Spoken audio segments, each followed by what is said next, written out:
Here's how to make a fully animatable 2D eye rig in Blender using multiple layers of images, which you can just shrink wrap to any mesh you want. First, we need to set up our images right. I have each layer separated into the left and right eye, and inside each of these there are 3 folders with eyelash shapes, iris shapes, and sclera shapes, or the whites of the eyes. We're doing this so we can use the sclera alone to determine where the iris appears, and then put the eyelashes on top of everything else. For each of them, make sure to number each file with 001, 002, and so on at the end, so that each matching shape has the same number. This is just so Blender can read them in order. Since the irises are separate from everything else, they only need to match each other. In Blender, Shift-A insert an image as a mesh plane, but before you hit OK, there are some settings that we can select to make some things go quicker. First, detect image sequence, since each shape of each layer is going to be held in an image sequence. And then change the material shader to emission, so it won't have any shadows. Rotate the plane on 90 degrees on the x-axis so it faces forward. Now we can go into the materials. It's automatically attached to the eyelash layer, but of course we need to duplicate it and change it to the eyelash of the other eye by hitting this icon and then selecting the other images. To actually get them both to show, we need 2 mixed color nodes, one for their color and the other for their alpha, or their transparency. We just want to add the data for each on top of each other, since they're not going to touch. So change both mixed nodes to add, and then change the factor to 1. It doesn't matter which A or B slot you put which side in. All that matters is that both colors are going into one, and then both alphas are going to the other. Now we can treat the result of these 2 mixed nodes, just like we treat their original nodes' color and alpha outputs. But since we're going to redo this exact same thing for the sclera and iris, we should turn all of this into a node group so it's easier to organize and copy. Drag select everything, then go down to node, then make group. It'll put us into the group, but we can use tab to go in and out of it. Outside, you can see that it's displaying the results of both mixed nodes, but we can make this easier to understand. Inside the node, select the output, and then hit N to bring out the sidebar. Under the Group tab, you can customize the group's name and what the outputs say and look like in this section here. So since this will be the color and alpha of both eyelashes combined, we can just call the group Eyelash Group, and the outputs color and alpha. If you want to as well, you can change the alpha output type to float, so it'll have the same colored dot as the base image texture. Now copy the group node 3 times, but we'll have to tell it to use a different group for each. So press this number here to tell it to make a new copy of the group that was in it. You can also rename the new groups here to Sclera Group and Iris Group. You can even change the color of any node in the sidebar, so I'll change them to black, white, and blue respectively, so it's much more obvious which one is which. Now just go into each and select the files for each layer and side of the eye.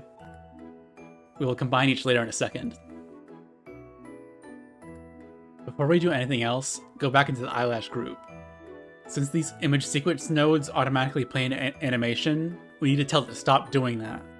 We can do that by turning each frame's number to 1, so it thinks there's only 1 frame it should play, setting the start frame to 0, since the 0th frame is one of the shapes we want to use, and leave the offset at 0, since we'll use that later to tell it which shape to use.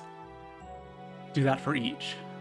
We're doing this now because it resets whenever you select a new sequence of images, so copying it before wouldn't have helped. As you can see with the eyelashes, changing the offset changes the current shape. Since we're going to be combining each image sequence in different ways, disconnect it for now.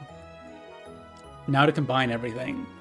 We need to add the irises on top of the sclera, but keeping it so that the irises only appear where the sclera appears. That part is pretty simple, just put the sclera alpha into the final shader, ignoring the iris alpha for now. Add a mix color and put the sclera color into the A slot and the iris color at the B slot. Imagine that each mixed color node applies with whatever's on the B slot on top of the A slot. Since I'm so used to art programs, I thought A went on top of B since it's above it, but it's more like an order of operations, where it starts with A and then places B on top afterwards. Then, since PNG files are filled in with black wherever they are transparent, it covered the whole sclera in black. But if we use the iris alpha and plug it into the factor, we can tell it to only apply the data of the iris wherever the iris image was opaque. Now we can test to make sure everything works by selecting one of the iris sequences, and since I have the Node Wrangler add-on, I can just hit Ctrl-T to add these two nodes we'll need later. The mapping node will change the image texture in some way, so we can change the X location to see that the iris will move but disappear when it goes off of the sclera. I'm going to delete it for now to keep things simple, but we'll need them later. But now we need to get it so the eyelashes are on top of everything else. Add another mix color, and then add the result of the iris and sclera combo into A, and the eyelash color to B. It got all dark like before, so we need to use the eyelash alpha, just like the iris alpha before. It did go on top of everything, but we need to add the alpha of the eyelashes to the sclera. You can mix them together, but we're going to need a special blending mode. Since alpha channels are just black and white images, where white is opaque and black is transparent, we can make it so the white of the eyelash's alpha channel lightens up the black areas of the sclera's alpha channel, or vice versa. Blender reads black as a 0 and white as a 1, so as you can expect we'll want to add all areas of 1 to areas of 0, which means we'll want to change the mix part to add. Now plug that in and everything should work exactly how we want it. That essentially is the actual image done, so here's how to rig everything up. First, let's go back into the irises. Like before, I'll hit Ctrl-T to add a texture coordinate and mapping node. We'll add drivers to the location section later, so that's already done, but let's set up something else we need, changing the iris size. This is a problem because if we actually use the scale option here, as you can see, it shrinks into the midpoint of the overall texture, while we want it to shrink into the center of the iris itself. Unfortunately, I just got this method from someone on a forum, so I don't fully understand the math of it all, so you'll just have to follow me along. Add 3 vector math nodes, and change them to subtract, divide, and add in that order. Connect the UV part of the texture coordinate node to the top of the subtract node, that result to the top of the divide node, and then that result to the top of the add node, and then all of that goes into the vector of the mapping node. Now add a combine XYZ node, and plug that into the bottom of the subtract and add nodes, but not the divide node. Now what we have is that the combine XYZ node determines where the origin point of the texture will be from now on, and the bottom of the divide node will actually be the scale that we'll use instead of the mapping node scale. It's automatically set to 0, so change it all to 1 since that's the default for scale. For the origin point, you'll have to fiddle around with the numbers yourself to figure out what works, but for me, a 0.75x and a 0.4y works. Now copy all of that to the other iris, and you can use the same texture coordinate node for both if you want. However, since this iris is on the other side of the image, we need to change the x in the combine node. If the whole length of the texture is 1, and the right point on one of the irises is at 0.75 lengths through that one, you can assume the other iris will be at the leftover 0.25 lengths. Sure enough, it works. You can even copy these nodes to the other layers if you want to move them around too, but that depends on what you want. For now, I won't. Now we can add drivers to everything. Add a single bone armature and call it face rig. And in edit mode, move it to the side and duplicate it twice. Name these bones eyeshape.r, eyeshapeControl, and eyeshape.l. Make sure you end the left and right bone names with a period and an R or an L, so Blender will treat them as mirrored when you pose them.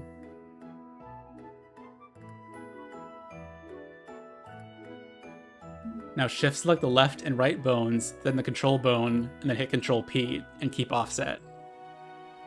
This will make it so we only have to grab the middle bone to move both sides. Shift A another bone, and place the base of it in the middle of one of the iris pupils. And call it iris.l. Now right click that and select Symmetrize. It should put a new bone right on top of the other pupil, but if not, that's because the armature origin isn't at x0. As long as it's close enough and named with a period and an R or an L, it should be fine. Now add a bone right between those and call that one iris control, and parent it like we did the eye shape bones. Back in material mode, right-click the offset of the eyelash node and add a driver. Under the object, select the face rig armature, and under the bone, the i.l bone. Then change the X location to Y location and the world space to local space. In their default orientation, the Y direction for bones is up and down. So when you go into pose mode with the eye bone and pull it up, it changes the shape of the eyelash. But as you can see, it's not following along if we move the control bone, because parent bones actually drag the local space origin of its children along. We can add its location change manually though. In the driver, click Add Input Variable. Change this little DNA symbol to this X in parentheses to make it the same type as the other input we have, and put in the bones like before, but with the control bone instead. Just to make this easier to understand, rename the var_001 to control. This is what we need to type into this equation. Just say plus control, so it'll just add the Y value of the control bone to everything. Now you can see it does what the solo eye bone does, and you can still move the eye bone on top of it. It's changing a little slowly, so back in the driver we made, add some parentheses around the equation, then multiply it using an asterisk. 5 works for me, but you can do whatever feels right to you. If you remember from school, it follows the PEMDAS order of operations, so we need to tell it to complete what's inside of the parentheses before multiplying, or else it'll only multiply the control value, then add the first variable. Now you can copy that to the other eyelash. Don't forget to change the bone to the other side too. Now copy those drivers to the 2 sclera offsets. And now when you move the bone, it'll change both of them at the same time, keeping all layers intact. We'll copy that driver to the irises too, but we'll have to change some things. Copy that driver to the X location of the mapping node, then change the bones to the similar iris bones, and change the values to the X location. Also delete the multiplier. As you can see, it moves, but in the opposite direction. This is because the image is actually facing the opposite direction that the bone is facing. To fix this in the equation of the driver, just put a negative in front of the parentheses. Now it's just reversing whatever number it gets, which is how we want it. Now it sort of works, but it would be nice if the iris followed the bone more exactly. Since it's moving too much, we need to add another layer of parentheses, and divide the result by whatever number works for you, so it lowers the number it gets from the rest of the equation. I'll just put in a 2 for now, but it can be more exact if you want. Now we can just copy that driver to the X-axis and edit it so it uses the Y location for each bone. But now it's too slow, so get rid of the divide. Now it'll be perfectly movable. Copy the X driver to the X of the other iris, making sure to change the iris bone to the opposite, and then do the same for the Y driver. For the scale, just make another driver for the divide node, and put all the bones as usual and make it use X scale. By default, it adds the value it had it in the slot before you added the driver, so you need to delete the +1 it made.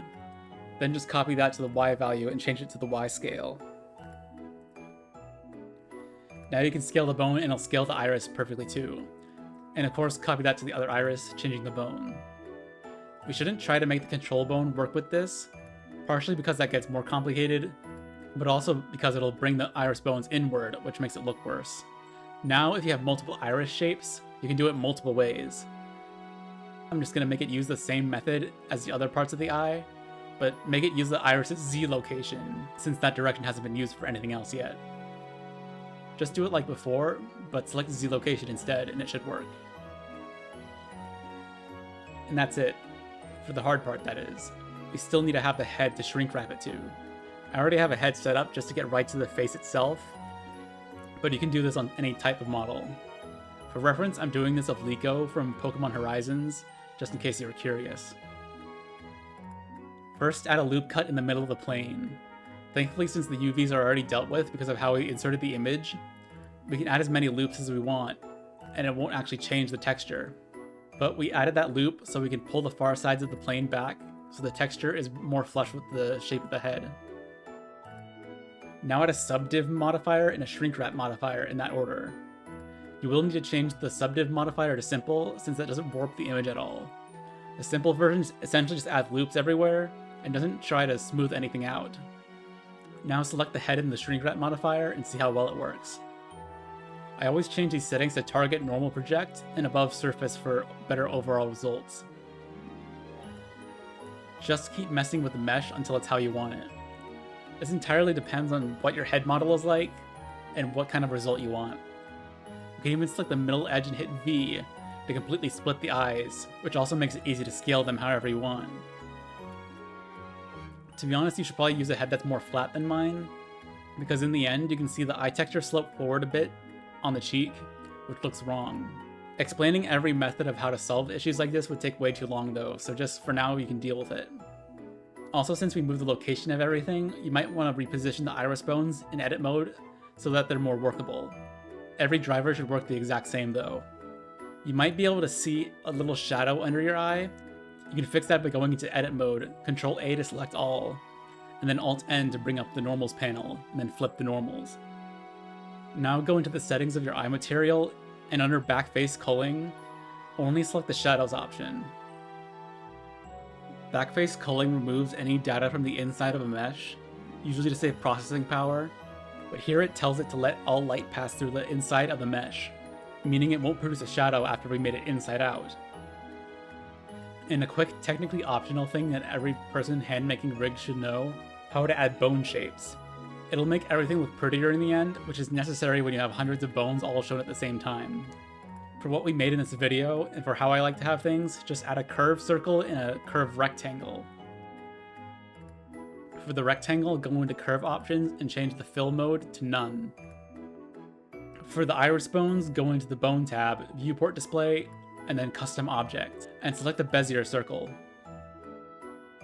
Now you can edit it however you want, but I like to match the shape of the iris perfectly, so you can do that by altering the scale of the custom object. Then select the other iris bone, and then reselect the first bone, and right click on the custom object and select copy to select it, and then do the same for the scale.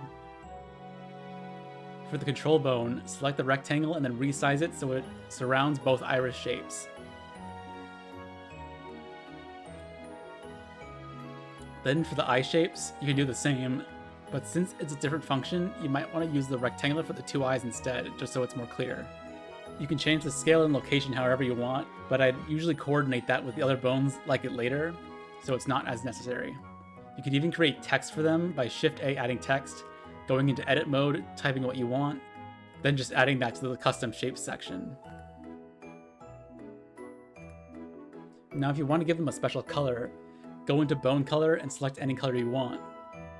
You can even create a custom color scheme, where it'll let you choose the colors when it's not selected, when it's selected but not the active selection, and when it's the active selection. I like making all my face bones all the same color, so let's just go with red for now. It'll only apply to one of them, so Control A select every bone, and then hit these arrows on the side to copy it to the other selected bones. And again, every part of this step just depends on what's comfortable for you to use, so you can just ignore everything I said if you want. And lastly, for two very important tips on how to actually animate changing the eye shapes. First, when you move the bone up too high, the whole eye goes pink because you don't have a texture for that far down in the sequence. Select the bone in pose mode, then go to bone constraints, and add a limit location constraint. Change the owner to local. Now click and drag across all these boxes to make it so the bone can't move, but deselect the one for maximum Y. Now move your bone to wherever it is just before it turns pink, and see where its Y location is at that point. Copy either that or something slightly lower than that to the maximum Y location and turn it on. Now you physically can't move that bone into the pink range. Don't forget to increase this value when you add more shapes later. Now to select all eye bones, select the one you added the constraint to, then under this drop-down menu click Copy to Selected, and then change the owner of the solo eye bones to Local with Parent. The Local with Parent option keeps it from going over its max value even if the parent drags it out of it. However, it may cause the iris to desync if you move it and then move the control. The Effect Transform option normally should fix this, but here it doesn't when you use the Local with Parent option, which kinda just sucks. To resolve this, just select the desync bone and then hit Alt-G to reset its location. And second, when you actually animate it moving, you'll see the default keyframe style moves it up slowly, which is really bad here because it will shift between images until it gets to the right one at the end. Here it doesn't look terrible since it just looks like a blink, but under all circumstances you don't want this. With the bone selected, just go down to the timeline and hit A to select all keyframes. Right click and then change interpolation mode to constant. That'll make it so there's no journey between the keyframes and it'll only be in one place or the other. Thankfully, any future keyframes you make with that bone will automatically have the constant interpolation, so you don't need to keep changing it. That's all for this specific eye rig, but I have another tip, which is one that I use for my avatar. As you can see, my eyelashes are a 3D mesh, but they still respond the same way to the eye bone moving. Obviously, it uses shape keys, but how do you set that up so that the key will only either be at 100% or 0%, and so that it'll only be at 100% for one position of the bone? First, the way that we can funnel each shape key into being a single integer instead of a gradient is by using custom properties. In the eyes bone, go into pose mode, and under the bottom of the bone tab, create a new property, but then change it from float to integer. Name it eyes, and make sure the max number is one less than the total number of shapes you have, since 0 is a shape too. I have 8 on my model, so I'll put 7. Right click on that and select copy data path. Now go into the shape keys and add a driver, making it a custom property, selecting the face rig, and then paste in the path you copied. Now we can't do what we need in here, so go into the drivers editor. Here we need to pay attention to the sides of the graph. The top shows the number that is being input, and the left side is the number that is being output because of where the input is hitting the driver's line. So if we need to make the shape key match the 0th shape, we need to make sure the line goes up to 1 only where the top is dropping down to 0 because of the custom property we made. To do this, in the top right, make sure to turn off this magnet symbol so we have free control of all the control points. Flatten out the line by selecting all the points and pressing SY0. Now move both the points down below the 0 on the left, and then to right before and right after the 0 on the top, like so. Select both, and then change both handle types to vector, and grab the handles pointing towards the middle, and bring them up so that the line that we're making just barely crosses the 1 mark on the left. Since we're only dealing with exact numbers here and not decimals, you can be a bit sloppy, and it'll still work. Now it should apply that shape key when the property is at 0, and it'll turn off when it's any other number. Thankfully, you can copy that driver to all other shape keys, but you'll need to go to the driver's editor and shift each shape key's line to the right to be underneath whichever number they match in the number sequence. Make sure all other shape key lines are hidden so you can just hit Ctrl A and grab the one you want. And you can make this easy by hitting G and X, so you can only move it left and right. Since I want to use the basis shape key as 0, I'm going to move these up by 1. And now you can just change the property to alternate between the shape keys. But that's not good enough. Just go into your eye material and copy the offset driver into the custom property. That makes it so it'll always match. So essentially, the bone location is driving the property, and the property is driving the shape keys. And that's really it this time. I was thinking adding a bit about eyebrows as well, but you could easily deal with that yourself using the methods shown in this video. So consider that like a homework assignment or something. As for a 2D mouth, it can definitely work, but I'm going to make another video entirely on the mouth because there are a lot more special things we can do with it. Most important part being that I found a method to lip sync super easily just by inserting an audio clip. But without AI, of course. Until then, just go to my Linktree to see all the other accounts where I post art. Thanks for watching. And also, if you use this method, show me your results on like Twitter or someplace. I don't really care where, just show me it.